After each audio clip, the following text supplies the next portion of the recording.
Muito bom. Bom, agora nós vamos deixar, então, essa vela que nos representa. Então, agradeço a presença de vocês, a presença dos mestres com suas palavras, sua sabedoria. A cada ano, a cada ciclo, ela vai estar mais incorporada em nós. Então, o que nós queremos hoje, dentro desse encontro, nos conectar, então, com essa energia.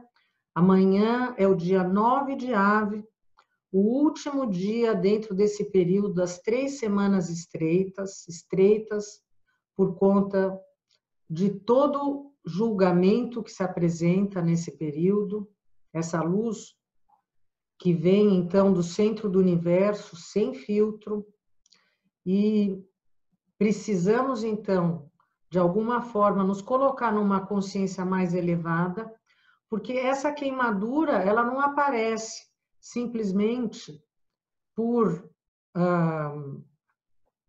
essa queimadura que talvez ocorra, essa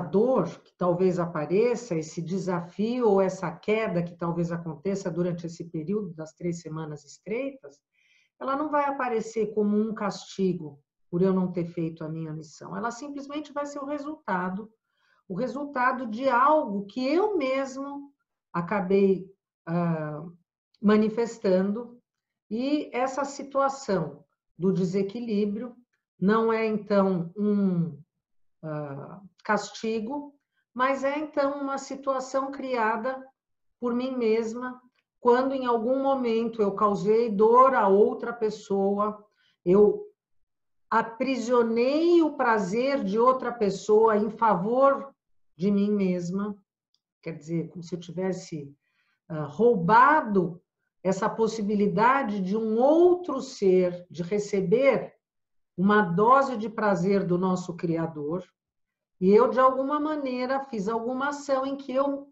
acabei causando um curto-circuito por conta do meu ego, por conta da minha vontade, por conta dessa ação. Então, durante esse período das 3 semanas, nas situações de desafio, o que nós vamos estar lidando? Literalmente, nós estamos lidando com o resultado das más ações que nós fazemos com o nosso ego, e como nós estamos num tempo que tem pouca misericórdia, o que vai acontecer? O tempo, então, as coisas acontecem e logo em seguida vem o resultado e aparecem, então, as tragédias. Por isso, tantas tragédias nesse período, e por isso, o caso da destruição do templo sagrado, que aconteceu 3 vezes. Qual é o terceiro templo que foi destruído? E a minha intenção hoje, depois dessa aula, é que, quando acabar o nosso encontro, vocês entendam que este terceiro templo que foi destruído, ele é a semente e a base para que o templo físico, o novo templo sagrado físico, seja construído. O terceiro templo sagrado que foi destruído é o templo sagrado que existe dentro de cada um de nós. O nosso ego, o nosso desejo de receber para si mesmo, ele acabou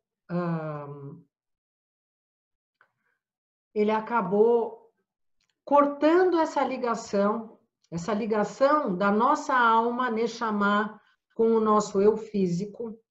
E essa ligação que foi cortada foi tão grande que nós passamos a maior parte do tempo do nosso dia a dia, do nosso cotidiano, esquecendo que nós somos seres sagrados, esquecendo que nós temos essa centelha divina dentro de nós, esquecendo que nós temos uma responsabilidade dentro da criação, esquecendo uma porção de conceitos que são básicos para a gente poder encontrar plenitude na nossa vida.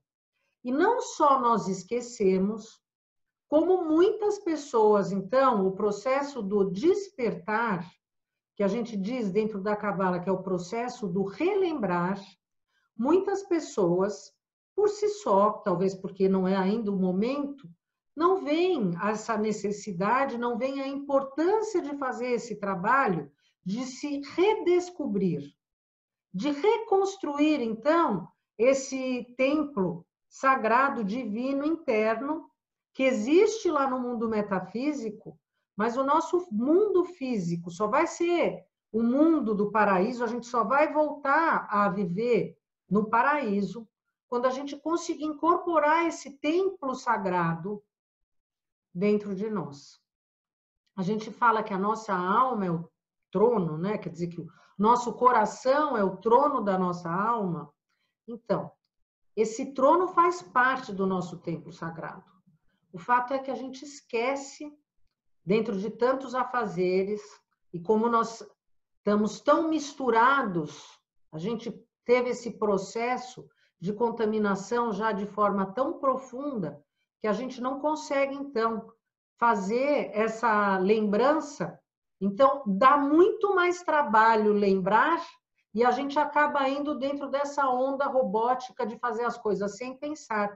E quando a gente tem que pensar nesse nosso porquê, nesse nosso... fazer essa conexão divina, realmente ela dá trabalho. E aí a gente muitas vezes fala, eu não tenho tempo para isso, ou eu não quero, ou esse processo é muito sofrido. E aí o que acontece? A gente não realiza curas e a gente adoece. Nós estamos aqui para reverter, então, esse processo. Bom, a leitura da Paraxá de cada semana, a nossa intenção é nos colocar dentro de uma energia em que a gente consiga lidar melhor com esse processo e ir aprimorando, então, e aos poucos ir colocando um tijolinho, uma pedra a mais dentro desse templo, esse templo dessa Jerusalém sagrada que está lá, né, no mundo metafísico, que nós temos que construir ela dentro de nós também. Ela não tem que estar lá, ela tem que estar aqui. E um dia nós vamos chegar lá, com certeza. A gente já falou isso várias vezes. Bom, o que a energia da semana traz, então, para nós? A leitura da semana, dessa semana, se chama Vaet Hanan. É a segunda porção dentro desse livro que nós reiniciamos a leitura na semana passada, que se chama Deuteronômio, segunda lei em latim, ou, então, palavras, se a gente trouxer a tradução literal do hebraico-aramaico, são as palavras, as últimas palavras de Moisés para nós. Nós estamos, então, no quinto livro, só para a gente se posicionar de novo. Ler o quinto livro da Torá representa que nós estamos agora vivenciando o nosso mundo físico, dentro das várias dimensões que nós trabalhamos ao fazer a leitura do rolo da Torá.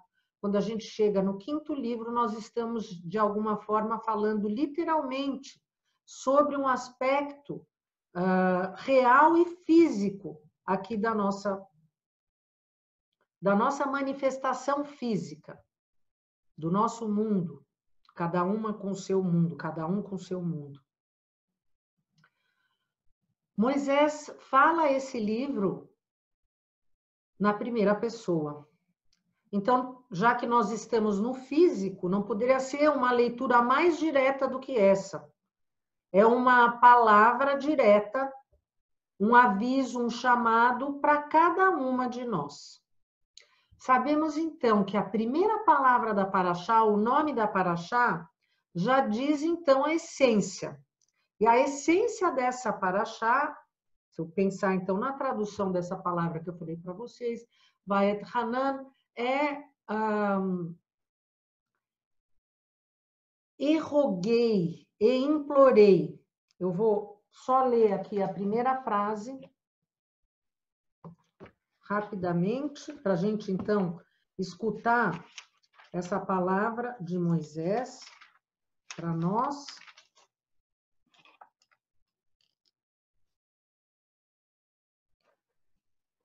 Então, vamos lá. E roguei ao Eterno naquele tempo, dizendo: Eterno Deus, tu começaste a mostrar ao teu servo a tua grandeza e a tua mão forte. pois que Deus há nos céus e na terra que faça como tuas obras e como teus feitos extraordinários. Deixa-me passar, rogo-te, e verei a boa terra que está além do Jordão, e bom monte, e o Líbano. E em seguida, irou-se o Eterno contra mim, por vossa causa, e não me escutou. E disse-me o Eterno: basta, não tornes a falar-me mais nisso. Então, vamos entender o nosso conceito dessas palavras. Primeiro, o povo já está à beira da entrada, eles estão no Rio Jordão, na realidade eles estão onde hoje a gente chamaria de Jordânia. O que acontece? Moisés, então, se a gente for puxar, né, pelas histórias, naquela passagem dos espiões, em que Moisés, então, manda os 10 mensageiros para a Terra Prometida, para vivenciarem a Terra Prometida. E esses mensageiros retornam, 2, Caleb e Josué, voltam dando boas notícias, mas os outros 8, que eram os líderes das tribos, de cada uma das outras 8 tribos, retornam e falam: não há condição de habitar naquela terra. É uma terra muito fortificada, é uma terra onde existem gigantes, é uma terra onde nós encontramos cidades fortificadas. Não existe forma de assumir a liderança naquela terra. E eles colocam, então, todo o acampamento, todo o povo de Israel, absolutamente em forma de desespero. Bom, então o povo acabou se rebelando contra Moisés e contra o Criador, acabou caindo então nas palavras desses líderes. E o que é que esses líderes, por que essa história é lida exatamente no período bem antes do dia 9 de Av? Não é à toa, não é à toa. Aqueles líderes, eles não queriam perder a liderança. Aqueles líderes queriam manter a situação deles. Para eles, não estava interessando assunto de terra prometida ou não terra prometida. O que talvez eles pensaram naquele momento? Olha, eles vão entrar na terra prometida, o que vai acontecer no meu futuro? Porque aqui eu sou o rei. O que eu vou ser depois que a gente entrar na terra prometida? Será que eu ainda vou me manter no poder? Quem sabe esses líderes queriam simplesmente manter o poder. Ou quem sabe eles estavam com medo de não ter a capacidade de manter o poder dentro dessa liberdade num lugar aonde não existe maná caindo do céu, aonde a água não sai da pedra, porque ali cada um ia ter que ter uma responsabilidade, iria ter que fazer as coisas acontecerem. A reconquista da Terra Prometida, ela acontece dentro de cada um de nós. E no mundo físico, da mesma forma.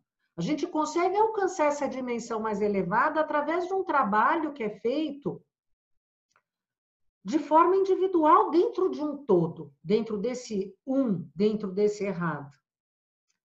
E, puxa vida, nós estamos agora, então, na segunda semana do mês de Av, mês de Leão. Qual é o ticum do leonino? O leonino é o rei.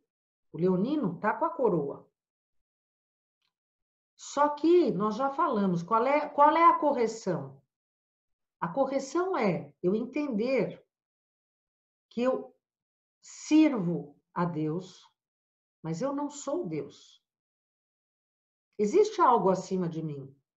Eu posso ter a coroa na minha cabeça, eu posso ser o líder, mas eu não posso usar desse meu poder para tiranizar o outro, Porque o que acontece quando a gente assume essa posição é a situação do fogo que queima.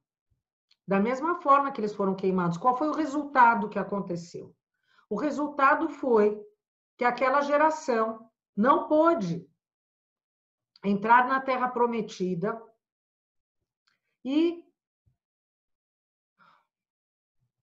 ainda nervosos, naquela mesma paraxá, acontece a passagem de Miriam, então aquela pedra que era a água que vinha pelo mérito de Miriam, ela parou de sair a água, e aí Moisés conversa com o Criador fala, fale com a pedra. Mas o povo exigia uma atitude de Moisés, e Moisés, ao invés de falar com a pedra, ele bateu na pedra, 2 vezes ele bateu na pedra, e a água, então, começou a sair, mas, entre aspas, ele recebe, então, o castigo de que ele também não ia ser aquele que ia poder entrar na Terra Prometida por ter desobedecido. Isso é o sentido literal dessa história. Mas a gente volta de novo para uma paraxá que, quando nós estamos levando essa história no sentido literal, novamente nós vamos entender que a gente não entende. Então, eu vou tentar amarrar todos os itens para vocês. Por que é que Moisés implorou? Agora, então, ele está nas margens do Rio Jordão e ele pede para esse Criador e fala para ele, olha, me deixa entrar, implora. Vaet Hanan, me deixa entrar na terra prometida, me deixa cruzar o Jordão. E Deus, então, fala, o Criador fala para ele, basta, já é suficiente, não fala mais sobre isso. E aí a gente escuta essa história e leva em sentido literal, e aí a gente fala, puxa vida, meu Deus, se eu sou aquela pessoa tão dedicada, rezo, né? Tenho um caminho ético, posso a minha vida toda ter feito tudo de bom, mas com certeza em alguns momentos eu tive fraquezas, eu errei, mas meu Deus do céu. Se Moisés, que é Moisés, recebe então um castigo do Criador, o que será de mim, meu Deus? Porque eu nunca vou conseguir chegar no nível dele, porque veja, gente, quem era Moisés? Moisés, um líder que com toda aquela humildade, com toda aquela entrega, com toda a dedicação, com toda a perfeição. Moisés deve ter tido pouquíssimas vezes situações em família, esposa, filhos, aquilo que nós estamos acostumados dentro do nosso dia a dia, dentro de um cotidiano, mesmo sendo naquele período, Moisés não deve ter tido a oportunidade de vivenciar certas situações de prazer em família como nós, ou outros, porque imagino o tanto que ele devia ser solicitado. Era uma dedicação a um serviço divino, ok, ele era uma pessoa que realmente foi iluminada por seu mérito, por seu grande mérito. Bom, mas aí então é essa pergunta, né? Então, o que é que essa paraxá quer falar para nós? Porque se nem ele pode, qual é a mensagem? Como eu, então, vou poder? Então, vai ser muito difícil para mim. E agora eu estou às vésperas do 9 de Ave, que é amanhã. Então, assim, primeiro, o que Moisés mostra para nós, só com essas 2 frases, em síntese, essa paraxá traz para nós o ensinamento do fundamento da oração. Como eu devo fazer uma oração? Como eu devo rezar? Como tem que estar a minha consciência quando eu vou fazer um preceito? Ou quando eu vou fazer essa comunicação com esse Criador? Para fazer uma boa oração, uma das primeiras condições é eu me questionar realmente o que eu quero através daquela oração. Essa é a base de tudo. O que eu quero através dessa oração?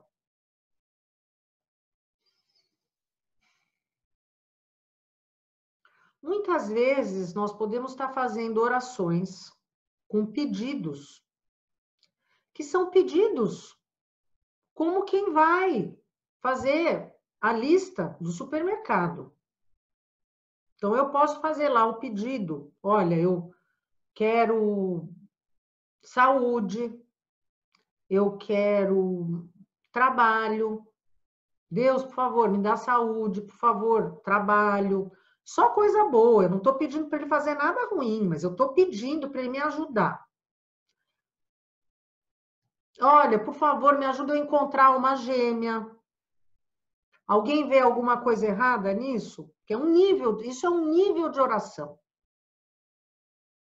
Mas nós estamos dentro desse caminho espiritual porque a gente quer aprofundar, porque a gente quer subir para outros níveis de oração.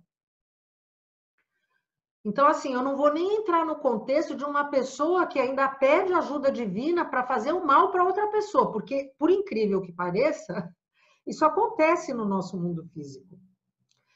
E aí, quando eu estou fazendo esse pedido, pode ser que a minha consciência pense: eu sou uma pessoa boa, eu sou uma pessoa íntegra, eu sou uma pessoa que rezo, eu sou uma pessoa que compartilha, eu sou uma pessoa que faz caridade. Então, meu Deus, se eu sou boa, me ajuda. Pode ser que a gente pense dessa forma. Eu não sei se sempre a gente pensa assim, mas cada um vai fazer a sua reflexão interna. Se quando está fazendo oração, se está neste nível de oração. Porque Moisés quer mostrar para nós que nós temos que ir para um outro nível de oração. Este nível, essa dimensão, nós não estamos nem dizendo que está certo ou que está errado. Mas eu quero dizer para vocês que a gente pode ir além. Por quê? Porque quando eu estou com essa lista de pedidos, primeiro, pode ser que aquilo que eu esteja pedindo eu realmente receba. Mas o quanto eu consigo enxergar grande para entender se aquilo que eu estou pedindo realmente é o melhor para a correção da minha alma. Estuda a Cabala porque a gente quer entrar na essência das coisas. Então, eu falei para vocês que o início de tudo é fazer um questionamento, para a gente sair da mente robótica, para a gente desconstruir certas coisas que a gente já fala como sendo as verdades absolutas e trabalhar a nossa lógica diferente, mesmo que depois eu chegue na conclusão que aquilo que eu estava fazendo era o certo. Mas eu preciso desconstruir para eu voltar a pensar e aí concluir. Então, o início do caminho espiritual é eu começar a fazer os questionamentos. Puxa, quem eu sou? O que eu sou? O que eu estou fazendo aqui? A eterna pergunta: qual é a missão da minha alma? A missão da minha vida? Qual é a minha contribuição? Qual é o meu caminho? Esse é o início da espiritualidade, do descobrir, do acordar da espiritualidade dentro da vida de uma pessoa. Só que aí os questionamentos vão sendo aprofundados. E talvez, dentro de um caráter religioso, independente de qual religião, por conta de um sistema do bonzinho, eu tenho que ser boazinha, eu tenho que ser bonzinho, a gente para de fazer certos questionamentos. E por conta de não fazer estes questionamentos, a gente perde a nossa essência. E mesmo fazendo certo, a gente não recebe aquilo que a gente poderia receber na amplitude, porque a gente está fazendo de forma robótica. Então, nós vamos voltar para uma situação do bonzinho. Então, a base do bonzinho. Bom, o Ravashlag, então, fala para nós, esse grande cabalista, que nós fomos criados como recipientes, vocês já sabem disso, recipientes para receber a luz do Criador. O Criador quer compartilhar a luz e nós somos recipientes que vamos receber essa luz. Se a gente tiver com a nossa consciência elevada, a gente vai receber a luz, a gente vai compartilhar, a gente vai se esvaziar e a gente vai receber mais luz. Se a gente tiver na consciência de receber só para si, a gente recebe a luz, a gente recebe o prazer, dá um grande curto-circuito e a gente cai de novo e quebra o nosso recipiente. A gente tenta lá trabalhar para desobstruir. Isso a gente já está cansado de saber. Mas quando eu quero me fazer de bonzinho, dentro desse raciocínio, eu acabo muitas vezes esquecendo dos meus desejos. Muitas vezes eu acabo me anulando como um ser de desejo, porque eu tenho uma imagem que eu preciso corresponder de bonzinho. Então, quando eu estou melhor atendendo a criação divina, quando eu me anulo de desejo, ou quando eu coloco o meu desejo aparecendo. Quando eu coloco o meu desejo aparecendo, porque aí eu sou o melhor recipiente. Então, eu preciso, primeiro, me questionar o que eu quero. Segundo, porque eu fui feito para receber prazer. Então, eu preciso receber o prazer. Só que eu não preciso das coisas para sentir o prazer. Eu não preciso da materialidade para sentir o prazer. Eu tenho que entender que eu quero o prazer que a materialidade me dá, mas não é a materialidade que toma conta de mim. Aí eu tenho que fazer essa desconexão. Aí eu entendo que eu sou um ser que tem prazer e que eu preciso receber prazer. Mas qual que é o prazer que não me queima? Quando eu estou sendo co-criador. Quando eu estou sendo, então, aquela pessoa que é criativa, ela cria, aquilo que ela criou, ela compartilha, porque tem alguém que não tem aquilo que ela criou, porque aquele dom que ela tem, só ela tem. Ela recebe, então, essa luz, ela compartilha essa luz, ela se esvazia e ela recebe, então, mais essa luz. Quando Moisés, então, se ajoelha, e ele, então, se ajoelha ou ele implora, né, através dessas palavras, o que ele está fazendo naquele momento? Ele está rezando, ele está implorando o quê? Porque agora ele vai dar a chave para nós, a chave de tudo. O que é que ele quer? Ele quer receber mais luz. Ele quer receber cada vez mais luz. Ele não precisa dizer, olha, eu quero receber saúde, marido, esposa, namorado, bens materiais, dinheiro. Ele simplesmente quer receber mais luz. E o que acontece? Se a gente não manifesta o nosso desejo, o nosso Criador, que está lá, emanando luz sem parar, na mesma frequência, o tempo todo, está mandando luz para nós. Mas sem a gente colocar o nosso querer, eu quero, eu desejo, eu quero este prazer, eu quero sentir este prazer, a gente não está servindo para a criação. Se eu disser que eu não quero nada e eu me anular, eu não estou me anulando só para mim mesma. Eu estou me anulando para a criação divina. Eu já não estou funcionando para o universo e para a maravilha da natureza e para a criação. Só que eu preciso entender aonde eu vou direcionar o meu desejo. Como aqueles espiões que quiseram manipular a verdade para trazer o desejo só para si e destruir o meu templo sagrado com o fogo, porque o templo sagrado foi destruído 2 vezes com o poder do fogo. Então, eu vou destruir esse templo com o poder do fogo. Ou eu vou fazer como Moisés, desejar cada vez receber mais luz. e reconstruir esse templo interno dentro de cada um de nós, com esse desejo de se unir cada vez mais. Eu não tenho que barganhar com Deus e mostrar para Ele que eu mereço ou que eu não mereço. Porque o assunto do meu merecimento é comigo mesmo.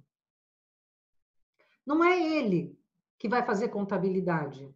Porque Ele não faz contabilidade. Ele é puro amor, Ele é só doação, é só compartilhar. A parte dele é essa. Só que Ele vai compartilhar muito mais se eu quiser. E aí, o que é então a oração? A oração se torna, nesse nível de consciência, uma grande ferramenta para eu conseguir, então, me elevar e mostrar para Ele: eu estou aqui, eu quero me unir com você. Por favor, se apresenta, esteja comigo. Se eu pedir para Ele saúde, família, não sei nem, sei lá, uma viagem, ou o que quer que seja, para tudo aquilo que Ele quer me dar, é muito pouco. O meu pedido é nada. Então, por que eu vou delimitar o meu desejo quando eu posso ter tudo? Por que é que eu vou delimitar o meu desejo em uma cena que, se eu olhasse agora por cima, eu ia ver, né, dentro dessa criação, dentro desse universo, o meu segundo, o meu momento, ia ver que isso é nossa, isso é tão pequeno. E eu posso desejar tudo. Por que eu só vou desejar o pequeno, sendo que Ele quer me dar tudo? Quando Deus fala para Moisés, basta, suficiente, a palavra que ele usa em hebraico é havlah, que quer dizer, havlah, você já tem o suficiente. O que fez Moisés? Moisés já está assim, no final da sua transição entre o mundo físico e o mundo metafísico. Ele já está, não se sabe mais se ele está aqui ou se ele está lá. Ele já fez essa união, essa correção da consciência dele, essa elevação. Ele já está dentro da consciência da árvore da vida. Ele já fez as correções que ele deveria ter feito. Ele já está absolutamente uno com a Shekhinah. Ele está praticamente um com a luz. Então, Deus fala para ele, como um pai: o que mais você quer, meu filho? Você já tem tudo. Você já tem o suficiente. Porque ele já tinha tudo. Agora, as pessoas talvez não tenham essa consciência e fazem a leitura como essa, levam ao pé da letra e falam: o castigo que Moisés recebeu e não pôde entrar na terra prometida. Mais para frente, Moisés vai novamente falar os 10 pronunciamentos. De novo vai aparecer aqui a consciência da idolatria, que acha que existe castigo, ou a consciência elevada da árvore do conhecimento do bem e do mal, que tem que estar dentro de nós, que nós temos que materializar agora durante a leitura deste livro, e que Moisés materializou. Então, veja só, ele que já tinha tudo isso, ele ainda queria mais. Ele queria entrar nessa... Moisés já estava praticamente dentro deste templo, esse templo sagrado que nós estamos reconstruindo dentro de nós. E ele queria mais. Então, ele mostra para nós o quê? Que nós temos que ter esse desejo e essa vontade. Não se contentar com aquele pouco. Nós temos que fazer as orações muitas, mas nessa consciência elevada. Não na consciência do pedir, na consciência do querer fazer a união entre essa luz, esse abraçar e esse unir do errado.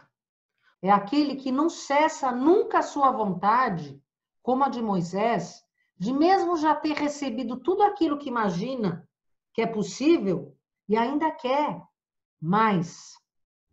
Então, ele faz a oração, ele pede a presença, ele pede o sustento, ele quer sempre mais, ele tem um desejo incessante, incansável, de estar dentro desse caminho, de receber a luz, de receber esse prazer que a luz pode dar. Ele tem essa vontade, ele tem esse desejo, e ele exerce esse desejo. De onde vem a morte do corpo? A morte do corpo vem quando a alma não está mais lá. E quando a alma não está mais no nosso corpo? Quando a gente não tem desejo. Então, nós precisamos fazer essa reflexão de onde está o nosso desejo, de onde está a nossa vontade, para a gente conseguir incorporar o desejo da nossa alma dentro de nós. Porque se a gente anular os nossos desejos, aonde é que nós vamos estar fazendo esse exercício da vontade de querer receber cada vez mais prazer, prazer este que só a luz e o nosso Criador pode entregar para nós. Então, nós temos que estar com o nosso desejo vibrando sempre, cada vez mais, conforme Moisés nos deu o exemplo dessa semana, rogando e implorando para que cada vez a luz esteja de forma mais intensa dentro de nós. Então, obrigada para todos vocês.